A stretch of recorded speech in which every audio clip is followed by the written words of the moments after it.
preciso que alguém aí possa me dizer se está recebendo. Tiago, vai sair.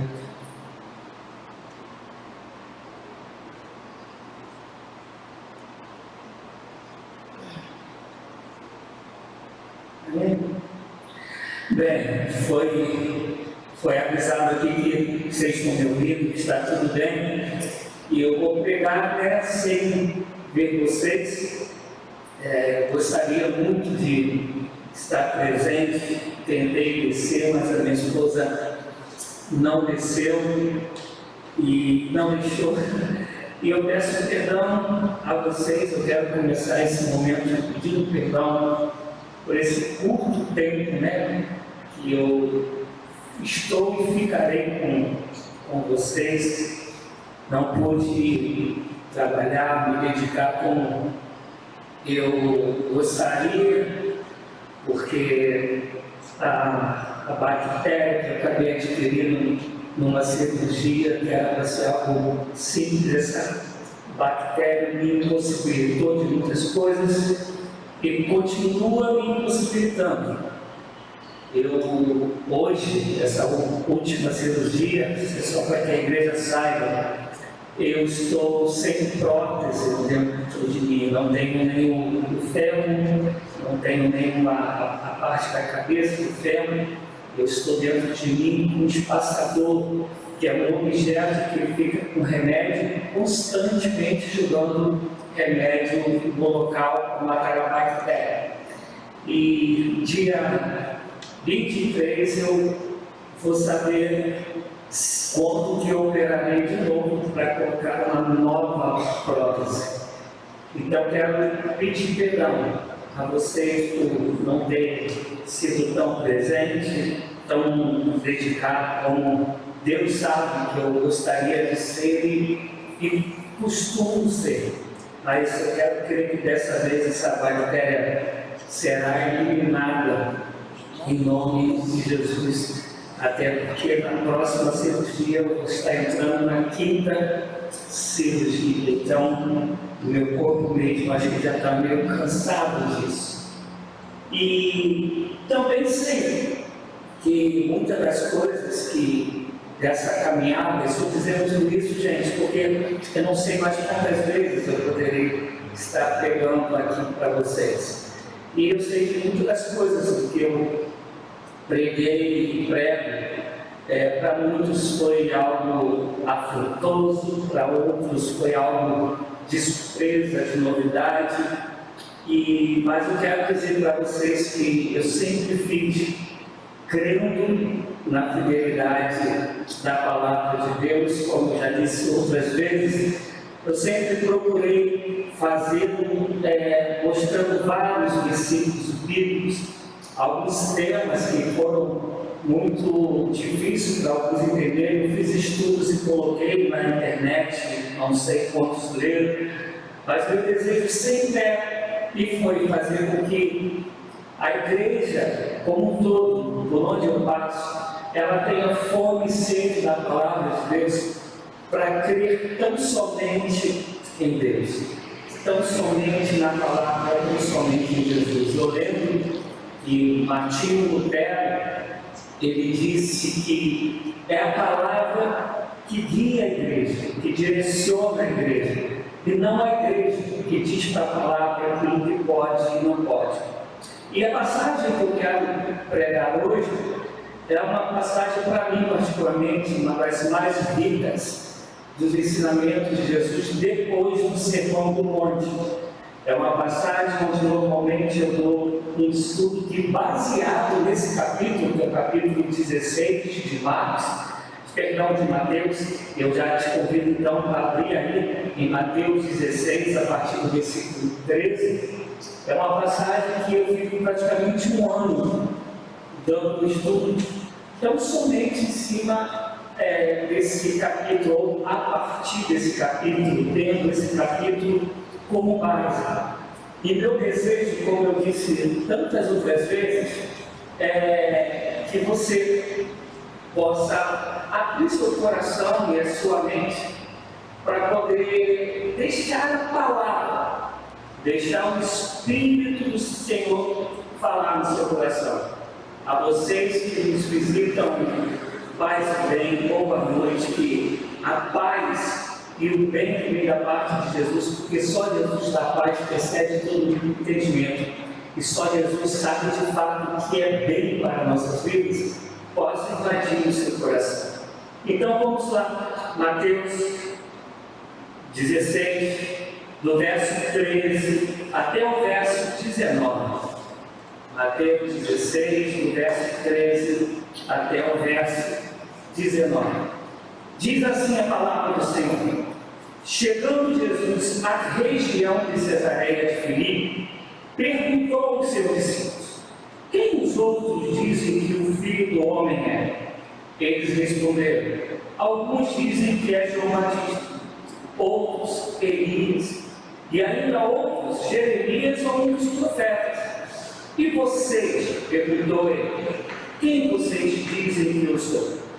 Simão Pedro respondeu: tu és o Cristo, Filho do Deus vivo.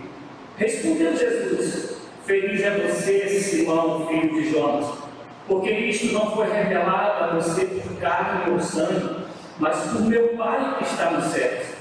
E eu digo que você é Pedro, e sobre esta pedra edificarei a minha igreja, e as portas do Hades, ou as portas do Seol, as portas do inferno, não poderão vencê-lo.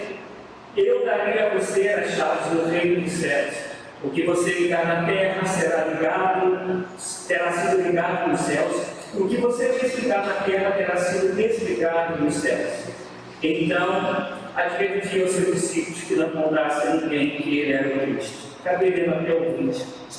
Amados, eu quero, não estando aí, fisicamente presentes, mas eu quero que você preste atenção, por favor, no enredo dessa história. No capítulo 15, como nós vamos ler, no mesmo capítulo, Jesus é censurado pelos fariseus, pelos mestres da lei, porque os discípulos de Jesus comiam sem lavar as mãos, algo que era costume do povo judeu, principalmente do povo que seguia a lei mosaica, mas costumes também que dentro das 613 leis que a gente encontra no Velho Testamento deixada por Moisés, os fariseus foram acrescentando outros hábitos, outros costumes. Então Jesus foi contra os costumes, porque os seus discípulos não lavaram as mãos. E Jesus vai e diz: vocês conhecem bem que o que contamina o homem não é o que entra pela boca, mas sim o que sai. Ainda no capítulo 15, Jesus ele vai curar vai socorrer a filha de uma mulher cananeia, que lutaram tantos contra o povo de Deus, o povo pagão, e as profecias diziam que Jesus tinha vindo para os seus, para os judeus. Então, como pode Jesus estar curando uma jovem que é filha de uma mulher cananeia? E aí a gente entra no capítulo 16, Jesus ele passando por outro lado, do lado da Galileia, e na conversa diz que Jesus diz para eles: olha, não vos contamineis com o fermento dos fariseus, dos saduceus. E que Jesus, no decorrer da história, se você for ler o começo de Mateus 16, você vai ver que ele explica para os discípulos que o fermento é essa religiosidade que os saduceus e os fariseus têm, essa firmeza de uma fé baseada no mérito, porque praticam algumas coisas, porque exercem algumas liturgias. Então eles achavam que eles, me perdoa a expressão, eles eram os caras, eles eram tão bons e eles praticavam algumas coisas. O que lembra da história? Jesus vai dizer que com a boca eles se confessavam, mas o coração estava longe de Jesus, e Jesus começa a dizer para esses discípulos: olha, não é para viver assim. O Evangelho é muito além disso, é muito mais do que isso. O Evangelho ele é cheio de amor, de graça e misericórdia, e ele é vivido pela revelação da palavra, pela revelação do Espírito Santo de Deus. E quando chega mais à frente, a gente entra nesses versículos que eu li com você. Quando a gente vai para essa mesma passagem relatada por Lucas, no capítulo 9, Lucas ele vai dizer que Jesus estava à parte orando, separado, porque era o costume de Jesus querer ficar sozinho com o Pai para orar. Então a gente vai encontrar Jesus orando no barco, Jesus orando no monte, Jesus orando no lugar deserto. Jesus ele de vez em sempre buscava um momento de ficar a sós. E aí Jesus vai e pergunta para os discípulos: quem são, o que dizem as pessoas aí, o que as pessoas dizem sobre mim? E quando a gente lê o texto todo, e agora eu quero que você entenda, Jesus ele nasceu, ele colocou o quartel-general, o centro da atuação de Jesus, foi na Galileia. Galileia, inclusive chamada Galileia dos Gentios. E o centro, lugar de adoração, não era Galileia, era Jerusalém. Jerusalém onde estava o santuário, onde estava o templo, era o lugar considerado o lugar da manifestação gloriosa e poderosa de Deus. Mas Jesus ele sai da Galileia e ele vai agora para Cesareia de Filipe. E o que isso tem a ver com Cesareia de Filipe? E eu vou te contar um pouco sobre Cesareia de Filipe.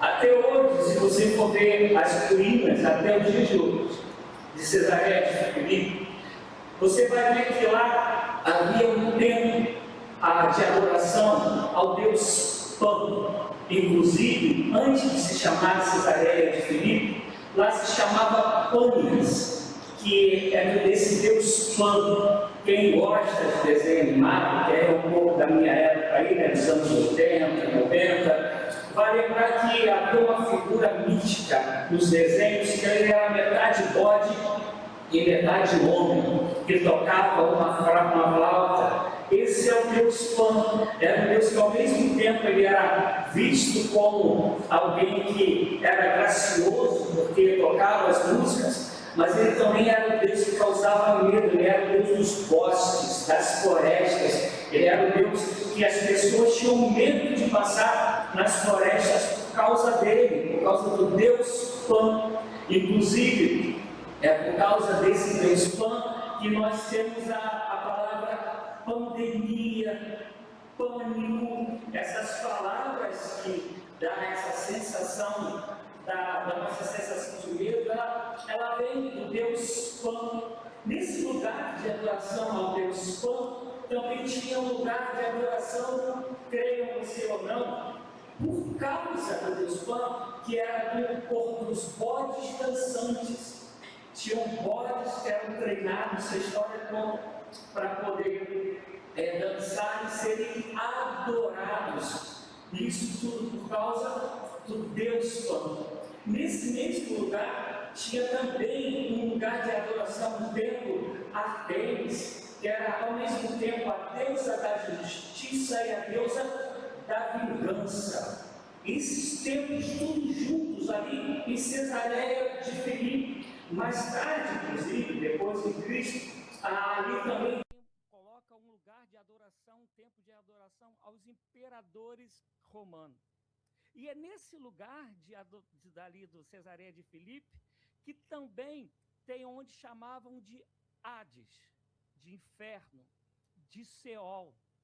Nesse lugar, que era um lugar de águas, dentro de uma caverna de águas muito, muito profundas, era costume as pessoas matarem um bode ou matarem um carneiro e jogarem ali dentro daquele lugar de águas profundas. Se esse animal não voltasse à tona, não flutuasse, significava que os lugar dos mortos, os deuses dos mortos, eles receberam a oferta. Se eles não tivessem, não ficassem no fundo, mas se eles flutuassem, era sinal que tinha que fazer mais oferta, porque o Deus não recebeu. Porque, na verdade, Seol, Hades significa lugar dos mortos, do submundo, daqueles que perderam a vida. E também, por último, nesse lugar, tinha um lugar de adoração ao deus Zeus, que é o deus dos deuses dentro da cultura grega. Mas, pastor, por que o senhor está explicando tudo isso? O que é que isso tem a ver com a Bíblia? Porque eu disse para você que Jesus saiu da Galileia e foi para Cesareia de Filipe. Ele poderia ter saído da Galileia e ter ido para Jerusalém, que é o lugar do templo, que é o lugar do sagrado, que é o lugar histórico da adoração. Mas Jesus pega os seus discípulos e vai para o lugar mais pagão da época, o lugar onde nós, religiosos, jamais pensaríamos em nos reunir para poder cultuar a Deus naquele lugar, para a manifestação da revelação de Deus naquele lugar. Mas Jesus, ele quer mostrar que toda a terra pertence a ele, que todo lugar é lugar de adoração a ele, como ele falou para a mulher samaritana, não tem a ver mais em Samaria, nem tem a ver com Jerusalém. O que eu procuro agora são aqueles que me adoram e me adoram em espírito e em verdade. Nós estamos caminhando para os dias de Natal, onde a gente comemora o nascimento de Jesus. O verbo que se fez carne, o Deus que se encarnou, que nasceu de uma mulher, cresceu, habitou no meio de nós. E esse Jesus que a gente vai comemorar a sua data natalícia agora, ele veio para nos mostrar como tem que viver os seus discípulos. Ele veio para nos mostrar como se manifesta o reino de Deus. Ele veio para nos mostrar como é a pureza de um coração que agora é permeado, é cheio do Espírito Santo de Deus, que é movido pela graça e pela glória de Deus. Por isso ele está pegando os discípulos e tirando daquilo que era costumeiro, daquilo que é comum, e leva para Cesareia de Filipe, para esse lugar pagão, esse lugar cheio de deuses.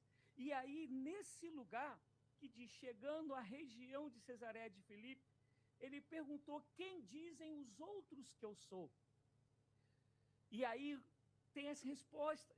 João Batista, que aí já era uma mente que tinha na época um pensamento de que a reencarnação era possível. Só que nesse momento haviam 6 meses tão somente que João Batista havia morrido, e eles já falam que era João Batista. Outros falam, você é Elias, estão dizendo que o Senhor é Elias, porque o Senhor fala com autoridade como Elias, o Senhor não tem medo de nada nem de ninguém, o Senhor afronta todo mundo com a palavra da verdade, então o Senhor tem jeito de Elias. Mas tem outros também que dizem que o Senhor parece com Jeremias, porque o Senhor é sofredor, o Senhor se compadece, o Senhor é cheio de compaixão pelas vidas, ao mesmo tempo que o Senhor exorta, o Senhor está querendo que todos se arrependam. E sabe o que eu aprendo com esse texto? Que a gente pode achar que Jesus é muita coisa e muita coisa legal. É muita coisa boa, porque não é ruim achar que Jesus parece com João Batista, parece Elias, parece Jeremias. São coisas boas, são aspectos bons, aplausíveis, aspectos que a gente fala, poxa, ser assim é um cara bom. Só que Jesus é muito além disso. Jesus é Deus. Jesus é o verbo que se fez carne. Jesus é o Deus todo-poderoso. Jesus é o libertador. Jesus é o criador. Jesus é esse que deixou a sua glória para se vestir de homem, para poder nos resgatar, nos libertar e nos fazer sal da terra e luz do mundo, para fazer de nós discípulos dele em qualquer lugar que a gente estiver, para que em tudo que a gente fizer, a gente o glorifique. E aí, nesse ensinamento, ele falou, olha, isso é o que os outros estão dizendo, mas agora eu quero saber o que vocês estão falando, o que vocês pensam que eu sou. E Pedro vem e responde, olha, tu és o Cristo, tu és esse enviado, esse ungido, tu és o prometido, tu és esse que Moisés, que Isaías, que Elias, que todo mundo profetizou que viria. Tu és o Salvador, tu és o Filho de Deus. E no grego, Você falar que alguém é filho de um Deus, é você falar, tu é tal como o teu pai. O que Pedro está falando? Tu és o próprio Deus. E isso é uma revelação tremenda, porque Pedro, ele conhece Jesus com Jesus que tem fome, com Jesus que sua, com Jesus que tem sede, com Jesus que está cansado, com Jesus que dorme. Ele conhece esse Jesus do dia a dia, mas ele olha e diz, tu és o Cristo, o Filho do Deus vivo. E aí vem Jesus e fala para ele, olha, Simão, filho de Jonas, Simão Bar-Jonas, filho de Jonas, tu és muito feliz, tu és bem-aventurado, porque isso não foi carne nem sangue que te revelou isso, mas foi meu Pai que está nos céus. Eu quero te dizer que você pode, como os outros achavam, que Jesus parece com Elias, que Jesus ele é miraculoso, ele é poderoso, mas compreender de fato que Jesus é Senhor, é Salvador, Jesus é Deus, isso só acontece pela revelação do Pai.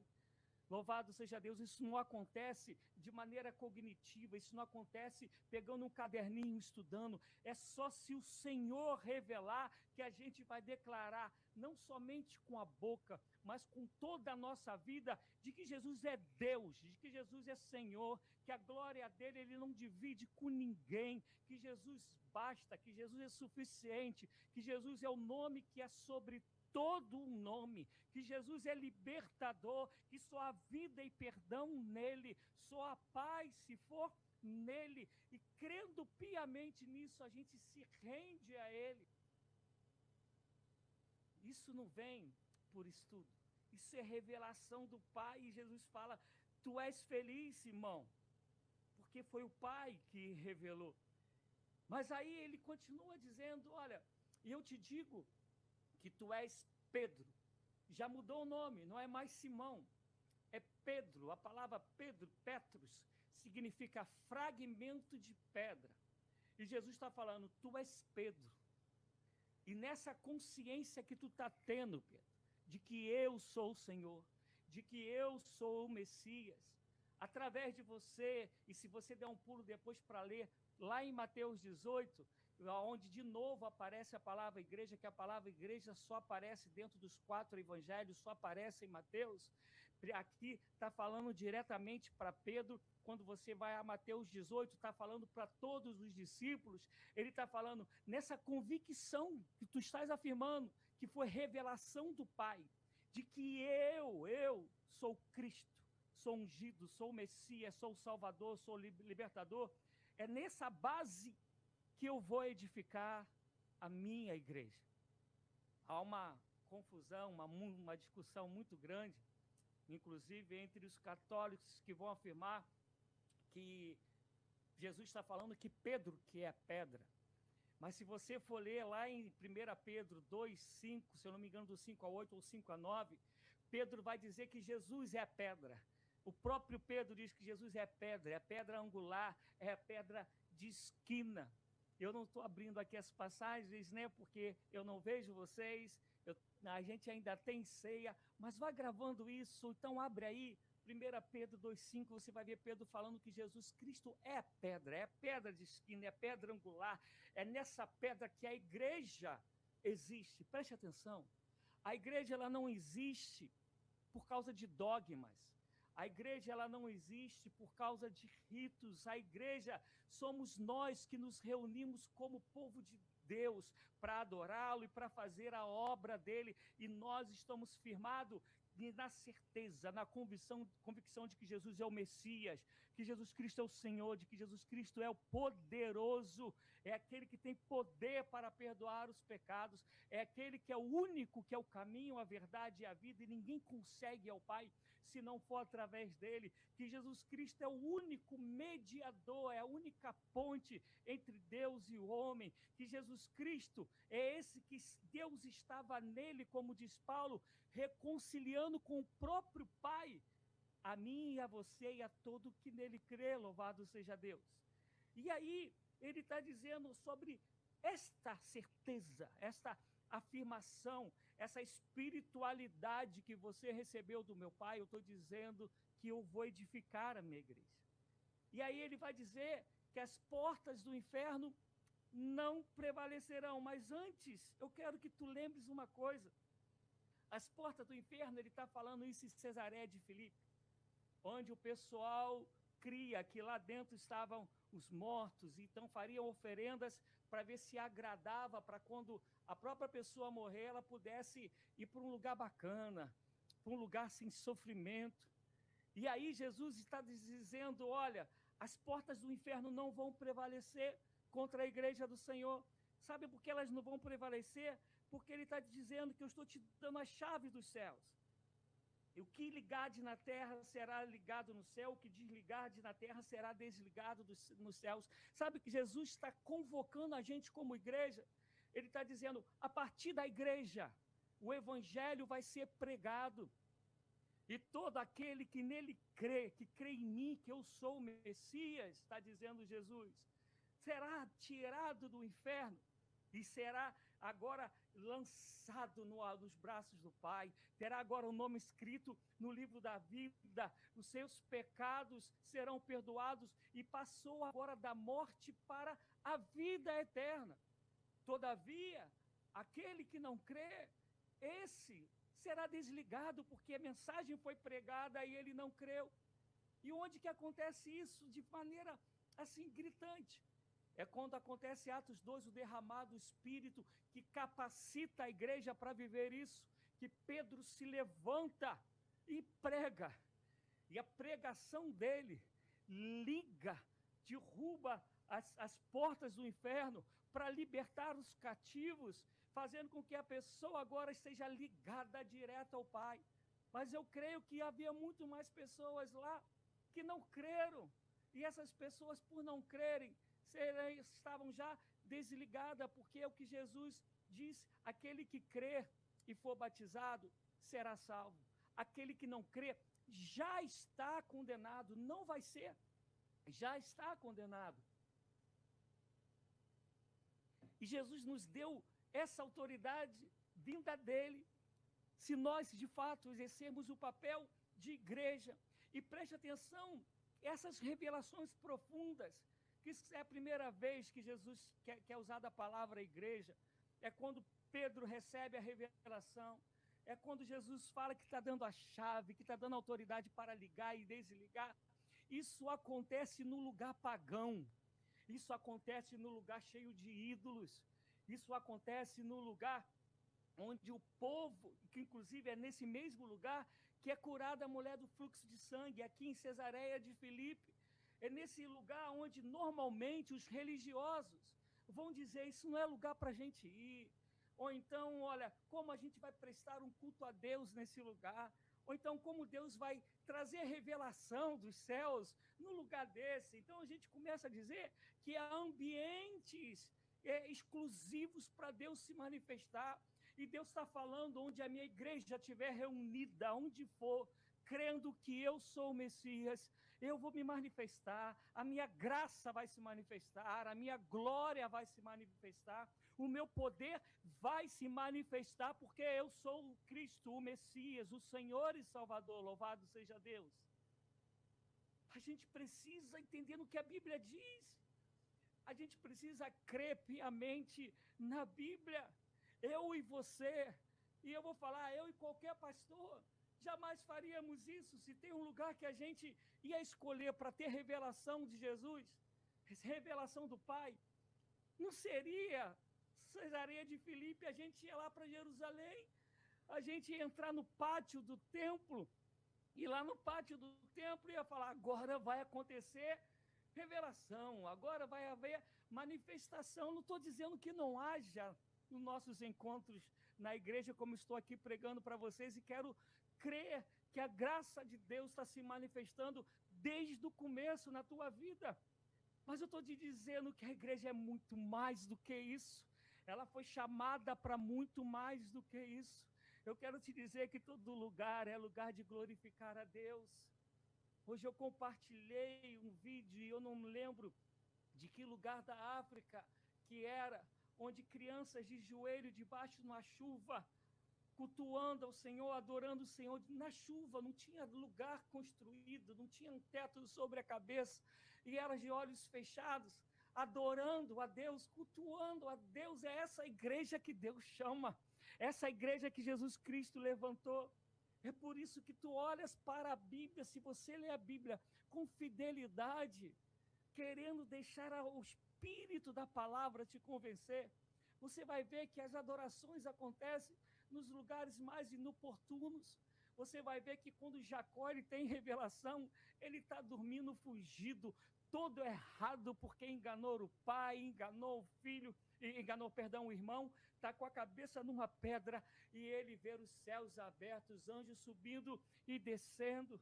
É quando Paulo ele está dentro de uma cadeia com Silas, e ele canta e ora ao Senhor, e milagre acontece, portas se abrem, cadeias se despedaçam, e o carcereiro e toda a sua casa encontra Jesus e se torna a igreja do Senhor.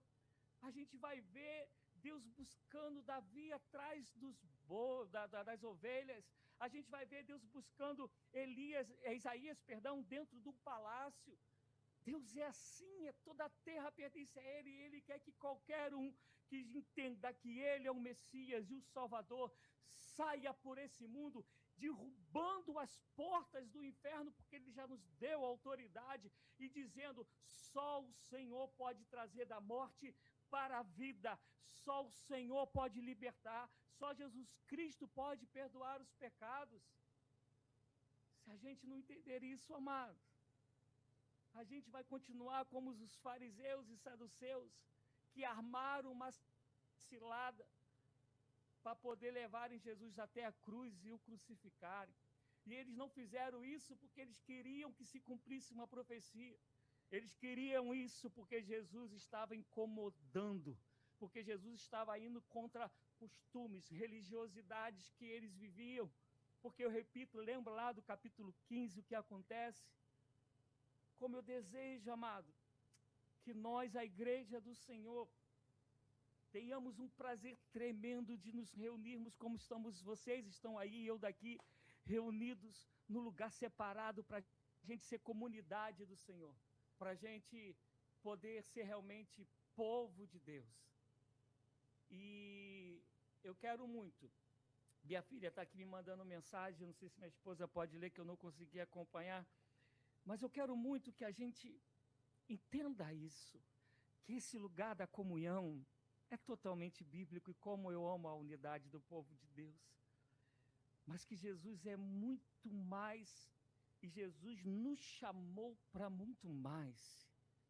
Que onde a gente colocar a planta dos pés, seja o lugar para a gente manifestar a glória de Deus através do amor ao próximo, através da misericórdia, com desejo de resgatar o perdido. Que a gente não negue a fé em Jesus nunca.